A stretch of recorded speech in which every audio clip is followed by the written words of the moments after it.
everyone, it's Sue with Ully Cat's Designs and Ully Cat's World blog. And I've got another process video for Craft Roulette, episode 249. And the parameters were a Zoyfold card. That's a Joyfold plus a Z-fold card combined together. The colors were elegant. The element is front door, and the random is 3 circles. So I'm going to start with my card base, which I'm making out of some glitter cardstock. The main piece is 7.5 by 7 inches.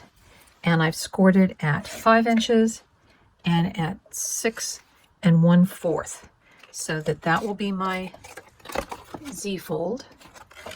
And then to make my Joyfold, I've cut a piece of cardstock that's 4.5 by 5.5, and I've scored it right at 4 inches. The cardstock that I'm using is Pink Fresh Studios Essentials glitter cardstock called Glacier. But I have found out that if you're going to glue onto the glittery side, it's probably best to use double-sided tape. I'm going to make sure that's on good and tight. I'm going to peel this layer off, and then I'm going to put one more right along that edge. And this is probably a 1/4 inch wide tape. And then I am going to center this on this side. So that's 1, 2, 3, 4, 5, 6, 7. So that's about the center.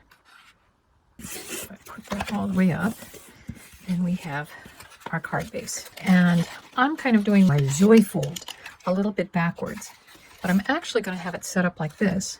So I'm going to start by decorating the outside. I am going to use tape on the ribbon and using my old trick.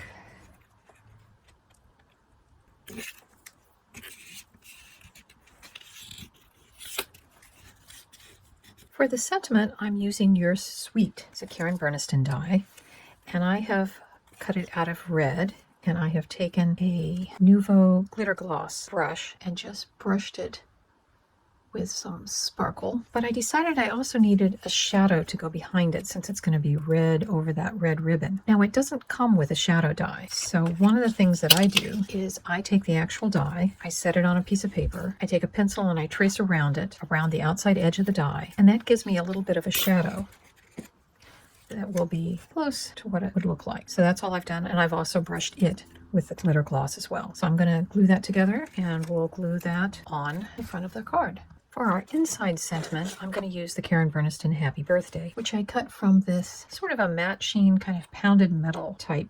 Looks like it's a fabric paper. I'm not sure where I got it, but there's the Happy Birthday, and it does come out kind of elegantly. I'm using the Karen Berniston Tiny House Pop-Up with the gingerbread tiny house add-ons, and I've cut my basic house piece from white. I have trained all the folds. Now the next thing will be to put the gingerbread pieces on. I know the first time I made this as a gingerbread house, I got all mixed up on whether the base needed to be white or brown, but I've learned it is white, so that the edges will look like frosting.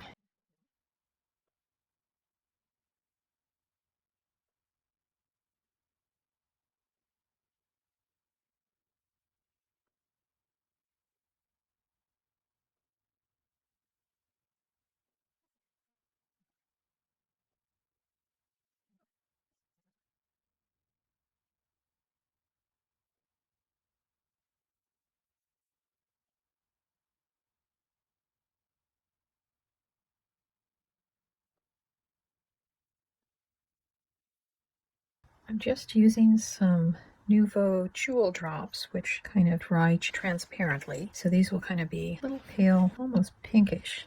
We'll do some basic assembly of the house while we're waiting for the roof Nouveau Drops to dry. Got glue on that tab. I always like to make sure it folds both ways.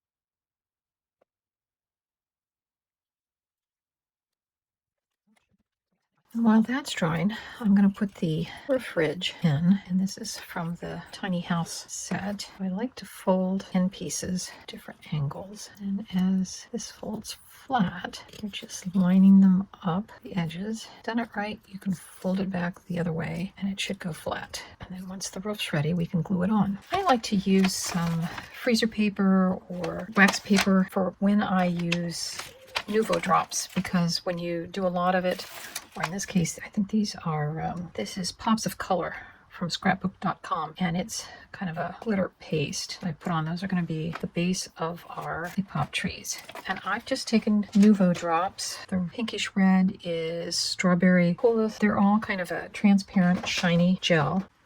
I found that Stampin' Up! Has some little adhesive back peppermint candies that I thought I would use to decorate the house with.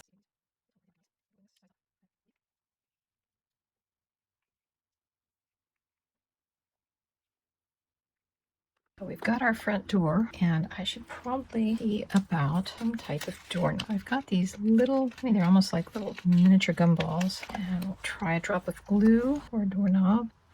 And again, we will let that dry. I used the Celebrate Your Day with Sweet Treats, one of the Karen Berniston clear stamps, to decorate the back of the envelope. And then I just took a red fine tip marker and colored in the Celebrate. So my idea for the lollipops using the Nuvo drops, great idea, but they curled and they cracked, so I'm not going to use those. I'm just going to go with some 1-inch circles cut from, this was some packaging, and this is just red cardstock. I've put some double-sided tape on the back because I know this is going to go onto the glitter cardstock, but I'm also going to put some glue on. I've got those glued on. Our roof has dried with its little jellied points.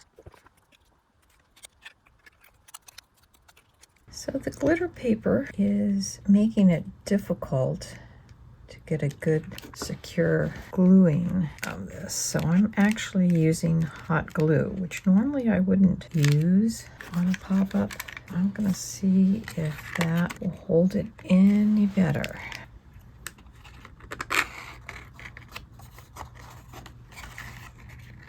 I finished off the back side of the card by using the Karen Berniston Rectangles and Labels crosshatch, the scalloped edge piece, and that gives us a nice place to write a personal message. And there's our card. So let's go over the parameters. It has to be a Zoyfold, which is a combination Z-fold. There's my Z-fold, and here's my Joyfold. It needs to have a front door as an element. The colors need to be elegant. So we've got our golds and little pops of red, and white is always elegant. And we need to have 3 circles. So I think I've got all the parameters covered.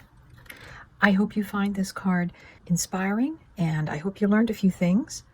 I know I did, from the fact that glitter cardstock, you may have to use a glue gun for your pop-ups to have something strong enough to make it hold. I also learned something about Nuvo drops. They're better in small quantities, and large, they tend to buckle. And we'll see you next Friday when Craft Roulette is live again.